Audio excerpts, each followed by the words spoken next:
ನೀವು ಬ್ಯಾಂಕಲ್ಲಿ fixed deposit ಇಟ್ರೆ ವರ್ಷಕ್ಕೆ ಎಷ್ಟು ಬಡ್ಡಿ ಸಿಗುತ್ತೆ? 5-6% ಅಲ್ವಾ?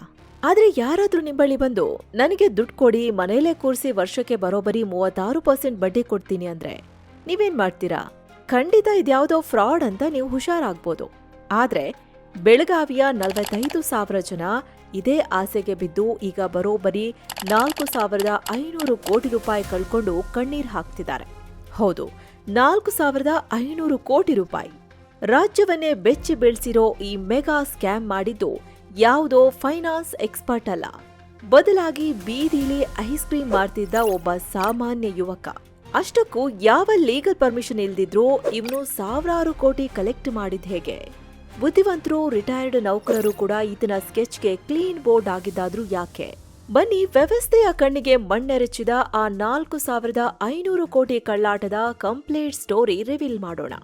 1 ಲಕ್ಷಕ್ಕೆ 3,000 ಬಡ್ಡಿ, 4,500 ಕೋಟಿಯ ಖೆಡ್ಡ ತೋಡಿದ್ದು ಹೇಗೆ?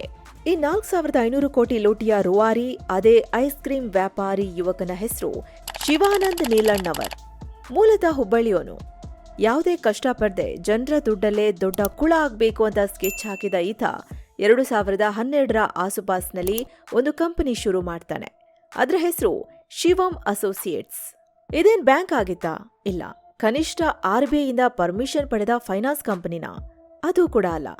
ಆದ್ರೂ ಇಲ್ಲಿಗೆ ಹರಿದು ಬಂದ ಹಣ ಬರೋಬರಿ 4,500 ಕೋಟಿ.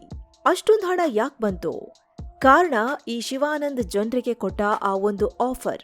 ನೋಡಿ, ನೀವಿಲ್ಲಿ ಕೇವಲ 1 ಲಕ್ಷ ರೂಪಾಯಿ ಡೆಪಾಸಿಟ್ ಮಾಡಿದ್ರೆ ಸಾಕು.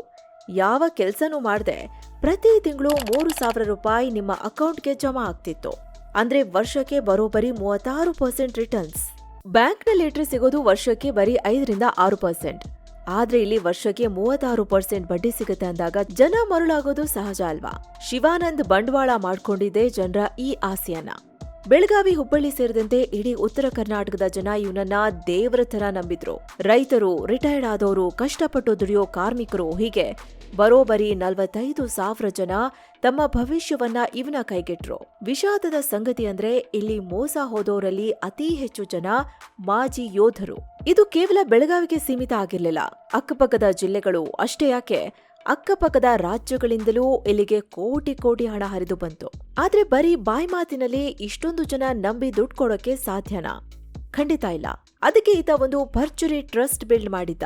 ಆ ಕತೆ ಇನ್ನೂ ರೋಚಕವಾಗಿದೆ. ಅದನ್ನ ನೋಡೋಕು ಮುನ್ನ ಸ್ನೇಹಿತರೆ, ವೈಷ್ಣೋದೇವಿ, ಅಮೃತ್ಸರ್, ಅಟಾರಿ ಬಾರ್ಡರ್, ಗೋಲ್ಡನ್ ಟೆಂಪಲ್ಗೆ 7 ಸ್ಯಾಂಡ್ಸ್ ಕಡೆಯಿಂದ ಹೊಸ ಟ್ರಿಪ್ ಆಯೋಜನೆಯಾಗಿದೆ. ಜೂನ್ 21ರಿಂದ ಶುರುವಾಗುತ್ತೆ. ಹಿರಿಯ ನಾಗರಿಕರಿಗೆ ಸ್ಪೆಷಲ್ ಕೇರ್ ತಗೋತಾರೆ. ಕನ್ನಡ ಟೂರ್ ಗೈಡ್ ಇರ್ತಾರೆ. ಆರಾಮಾಗಿ ಹೋಗಿ ಬರ್ಬೋದು. ಆಸಕ್ತರು ಕೆಳಗಿರೋ ನಂಬರ್ಗೆ ಕಾಲ್ ಮಾಡಿ ಟಿಕೆಟ್ ಬುಕ್ ಮಾಡ್ಕೊಳ್ಳಿ. ಬನ್ನಿ ಈಗ ವರದಿಲಿ ಮುಂದುವರಿಯೋಣ. Pure to scam lord. ಸಾಮಾನ್ಯ ಹುಡುಗನ ಅಸಾಮಾನ್ಯ ವಂಚನೆ. ಒಬ್ಬ ವ್ಯಕ್ತಿ ಸಾವಿರಾರು ಕೋಟಿ ವಂಚನೆ ಮಾಡ್ತಾನೆ ಅಂದ್ರೆ ಆತನ ಹಿನ್ನೆಲೆ ಹೇಗಿರ್ಬೇಕು? ಆತ ದೊಡ್ಡ ಬಿಸ್ನೆಸ್ ಮ್ಯಾನ್ ಆಗಿರ್ಬೇಕು, ಇಲ್ಲ ದೊಡ್ಡ ಫೈನಾನ್ಸ್ ಡಿಗ್ರಿ ಮಾಡಿರ್ಬೇಕು ಅನ್ಸುತ್ತೆ ಅಲ್ವಾ? ಆದ್ರೆ ಶಿವಾನಂದ್ ಹಿನ್ನೆಲೆ ಕೇಳಿದ್ರೆ ನೀವು ನಿಜಕ್ಕೂ ಅಚ್ಚರಿ ಪಡ್ತೀರಾ. ಇವನು ಮೂಲತಃ ಹುಬ್ಬಳ್ಳಿಯ ಉಣಕಲ್ನವನು. ಇವನ್ ತಂದೆ ಮೊದಲು ಆರ್ಮಿಯಲ್ಲಿ ಸೇವೆ ಮಾಡಿದ್ರು. ಆಮೇಲೆ KBನಲ್ಲಿ ಕೆಲ್ಸಕ್ಕೆ ಸೇರ್ಕೊಂಡ್ರು. ತಂದೆಗೆ ಬೆಳಗಾವಿಗೆ ಟ್ರಾನ್ಸ್ಫರ್ ಆದಾಗ ಇಡೀ ಫ್ಯಾಮಿಲಿ ಅಲ್ಲಿಗೆ ಶಿಫ್ಟ್ ಆಯ್ತು. ಇನ್ನು ಈ ಶಿವಾನಂದ್ ಓದಿದ್ದು ಕೇವಲ 2nd PUC. ಓದು ಬಿಟ್ಟ ಮೇಲೆ ಬೆಳಗಾವಿಯ ಒಂದು ಖಾಸಗಿ ಮೆಡಿಕಲ್ ಕಾಲೇಜಿನಲ್ಲಿ ಸಾಮಾನ್ಯ ಪ್ಯೂನ್ ಆಗಿ ಕೆಲ್ಸಕ್ಕೆ ಸೇರ್ಕೊಂಡ. ಡ್ರೈವರ್ ಆಗಿ ಕೂಡ ಕೆಲಸ ಮಾಡಿದ್ದ ಅಂತ ಕೆಲ ವರದಿಗಳು ಹೇಳ್ತಿವೆ. ಆದ್ರೆ ಪ್ಯೂನ್ ಕೆಲಸ ಇವನಿಗೆ ಇಷ್ಟ ಆಗ್ಲಿಲ್ಲ. ಹೀಗಾಗಿ ಕೆಲಸ ಬಿಟ್ಟು 2004ರಿಂದ 2006ರವರೆಗೆ ಒಂದು ಆಟೋ ರಿಕ್ಷಾದಲ್ಲಿ ಬೀದಿಗೆ ಹೋಗಿ ಐಸ್ ಕ್ರೀಮ್ ಮಾರೋಕೆ ಶುರು ಮಾಡ್ದ. ದುಡ್ಡು ಮಾಡ್ಬೇಕು ಅನ್ನೋ ಹಸುವು 2012ರಲ್ಲಿ ಅವನ ಕೈಯಿಂದ ಒಂದು ಸಣ್ಣ ಐಸ್ ಕ್ರೀಮ್ ಫ್ಯಾಕ್ಟರಿ ಓಪನ್ ಮಾಡಿಸ್ತು. ಆದ್ರೆ ಬರೀ ಐಸ್ ಕ್ರೀಮ್ ಮಾರಿದ್ರೆ ನಾನು ಕೋಟ್ಯಾಧಿಪತಿ ಆಗೋಕೆ ಸಾಧ್ಯ ಇಲ್ಲ ಅನ್ನೋದು ಅವನಿಗೆ ಬೇಗನೆ ಅರ್ಥ ಆಯ್ತು. ಅವನು ಜನರ ಸೈಕಾಲಜಿಯನ್ನ, ಅದರಲ್ಲೂ ಮುಖ್ಯವಾಗಿ ಜನರ ದುರಾಸೆಯನ್ನೇ ಬಂಡವಾಳ ಮಾಡ್ಕೊಳ್ಳೋಕೆ ಸ್ಕೆಚ್ ಹಾಕ್ತ. ಆ ಸ್ಕೆಚ್ನ ಮೊದಲ ಹೆಜ್ಜೆನೆ ಶಿವಂ ಅಸೋಸಿಯೇಟ್ಸ್. ಇವನ ಮಾರ್ಕೆಟಿಂಗ್ ಸ್ಟ್ರಾಟಜಿಗಳು ನೆಕ್ಸ್ಟ್ ಲೆವೆಲ್ ನಲ್ಲಿದ್ದು ಸ್ನೇಹಿತರೆ. ಬೃಹತ್ ಸಾರ್ವಜನಿಕ ಕಾರ್ಯಕ್ರಮಗಳನ್ನ ಮಾಡೋದು, ಜನರಿಗೆ ತಾನು ದೊಡ್ಡ ಸಮಾಜ ಸೇವಕ, ಬಿಸ್ನೆಸ್ ಮ್ಯಾನ್ ಅಂತ ಬಿಂಬಿಸ್ಕೊಳ್ಳೋದು, ವೆಬ್ಸೈಟ್, ಸೋಷಿಯಲ್ ಮೀಡಿಯಾ ಕ್ಯಾಂಪೇನ್ ಗಳನ್ನ ಭರ್ಜರಿಯಾಗಿ ನಡೆಸೋದು, ವಾಟ್ಸ್ಆಪ್ ಗಳಲ್ಲಿ ಪ್ರಮೋಷನಲ್ ಮೆಸೇಜ್ ಗಳನ್ನ ಕಳಿಸೋದು, ಸ್ಥಳೀಯವಾಗಿ ಪ್ರಭಾವಿ ಆಗಿರೋರ್ ಜೊತೆ ದೊಡ್ಡ ನೆಟ್ವರ್ಕ್ ಜೊತೆ ಕೈ ಜೋಡಿಸಿ ಫೋಟೋ ತೆಗೆಸ್ಕೊಳ್ಳೋದು. ಇದನ್ನೆಲ್ಲ ನೋಡಿ ಇವನೊಬ್ಬ ದೊಡ್ಡ ಬಿಸ್ನೆಸ್ ಮ್ಯಾಗ್ನೆಟ್ ಅಂತ ಜನ ನಂಬಿಟ್ರು. ತಮ್ಮ ಜೀವಮಾನದ ಉಳಿತಾಯವನ್ನೆಲ್ಲ ತಂದು ಇವನ ಕಾಲ್ ಬುಡಕ್ಕೆ ಹಾಕಿದ್ರು. 4,500 ಕೋಟಿ ಎಲ್ ಹೋಯ್ತು? ಪಾನ್ಸಿ ಸ್ಕೀಮ್ ಅನ್ನೋ ಚಕ್ರವ್ಯೂಹ.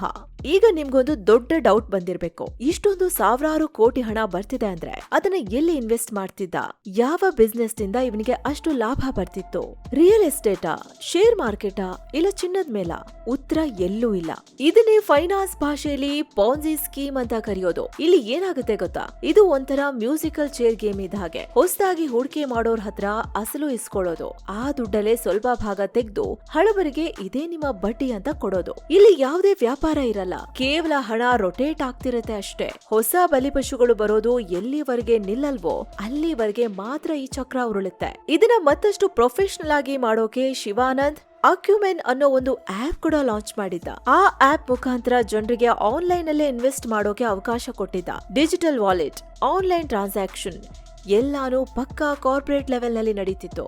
ಇದರ ಜೊತೆಗೆ ಇವನ ದೊಡ್ಡ ಅಸ್ತ್ರ ಆಗಿತ್ತು ಇವನ agent network. Multi level marketing style ನಲ್ಲಿ ಯಾರು ಹೊಸ ಕಸ್ಟಮರ್ಸ್ ತಂದು ಕೊಡ್ತಾರೋ ಆ ಏಜೆಂಟ್ಗಳಿಗೆ 5-10% ಕಮಿಷನ್. ಹೀಗಾಗಿ ಏಜೆಂಟ್ಗಳೇ ಮನೆ ಮನೆಗೆ ಹೋಗಿ ಜನರ ಕಿವಿಗೆ ಹೂ ಇಟ್ಟು ದುಡ್ಡು ಕಲೆಕ್ಟ್ ಮಾಡೋಕೆ ಶುರು ಮಾಡಿದ್ರು. ಆದ್ರೆ ಆಘಾತಕಾರಿ ವಿಚಾರ ಏನಂದ್ರೆ, ಸಾವಿರಾರು ಕೋಟಿ ವಹಿವಾಟು ನಡೆಸ್ತಿದ್ದ ಈ ಕಂಪನಿಗೆ ರಿಸರ್ವ್ ಬ್ಯಾಂಕ್ ಆಗ್ಲಿ ಸೆಬಿ ಆಗ್ಲಿ 1 ಪೈಸೆ ಕಲೆಕ್ಟ್ ಮಾಡೋಕೋ ಪರ್ಮಿಷನ್ ಕೊಟ್ಟಿರ್ಲಿಲ್ಲ. ಯಾವ ಅಪ್ರೂವಲ್ ಇಲ್ದೆ ವ್ಯವಸ್ಥೆಯ ಕಣ್ಣಿಗೆ ಮಣ್ಣೆರಚಿ 5-6 ವರ್ಷಗಳ ಕಾಲ ಈ ಕಳ್ಳಾಟ ರಾಜಾರೋಷವಾಗಿ ನಡೆಯಿತು. ಬಯಲಾಯ್ತು ವಂಚನೆ ಆಟ. ಆರೋಪಿ ಸಿಕ್ ಬಿದ್ದಿದ್ ಹೇಗೆ? ಪಾನ್ಜಿ ಸ್ಕೀಮ್ಗಳ ರೂಲ್ಸ್ ಏನ್ ಗೊತ್ತಾ? ಅದು ಇವತ್ತಲ್ಲ ನಾಳೆ ಬ್ಲಾಸ್ಟ್ ಆಗ್ಲೇಬೇಕು.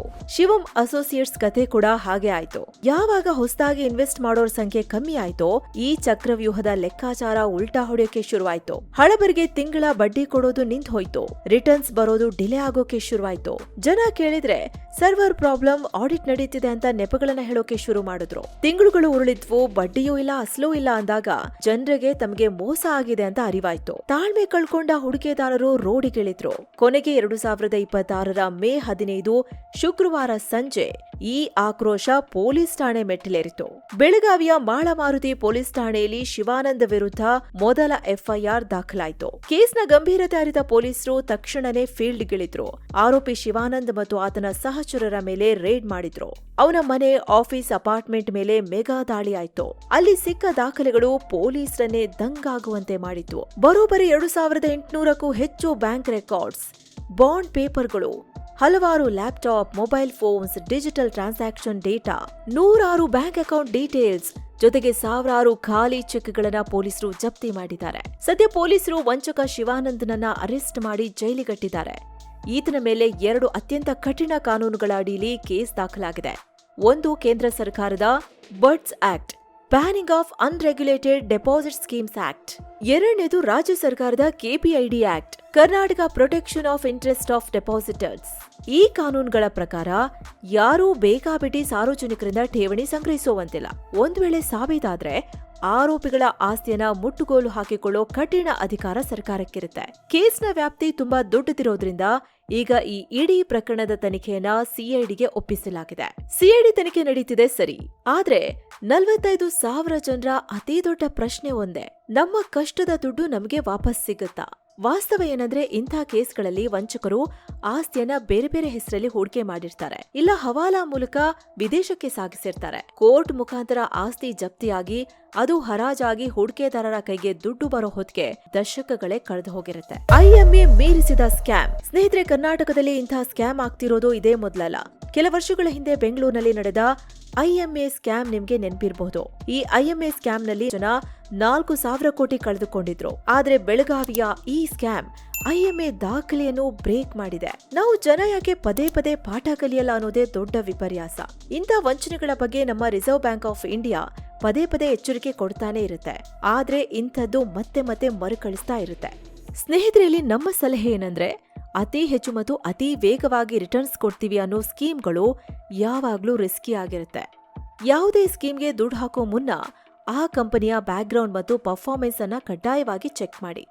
ಯಾವುದೋ ಗೊತ್ತಿಲ್ಲದ company too good to be true ಅಂದ್ರೆ ನಂಬಲ್ಲ ಸಾಧ್ಯವಾದ ಆಫರ್ ಕೊಟ್ರೆ ಕಣ್ಮುಚ್ಕೊಂಡು ನಂಬೇಡಿ. ನೆನ್ಪಿರ್ಲಿ, ನಮ್ಮ ಆರ್ಥಿಕ ಭದ್ರತೆ ನಮ್ಮ ಕೈಯಲ್ಲೇ ಇರಬೇಕು. ಕಷ್ಟಪಟ್ಟು ದುಡ್ಡನ್ನ ಅಧಿಕೃತವಾದ ಸರ್ಕಾರದ ಮಾನ್ಯತೆ ಇರೋ ಜಾಗದಲ್ಲಿ ಮಾತ್ರ ಇನ್ವೆಸ್ಟ್ ಮಾಡಿ. ಇಲ್ವಾದ್ರೆ ನಾವು ಕೂಡ ಮುಂದೊಂದು ದಿನ ಇಂಥದ್ದೇ ಸ್ಕ್ಯಾಮ್ನ ಬಲಿಪಶು ಆಗ್ಬೇಕಾಗತ್ತೆ. ಎಚ್ಚರವಾಗಿರಿ, ಸುರಕ್ಷಿತವಾಗಿರಿ. ಇದೇ ತರಹದ ಮತ್ತೊಂದು ಇನ್ ಡೆಪ್ತ್ ಸ್ಟೋರಿಯೊಂದಿಗೆ ಮತ್ತೆ ಭೇಟಿ ಆಗ್ತೀನಿ. ನಮಸ್ಕಾರ.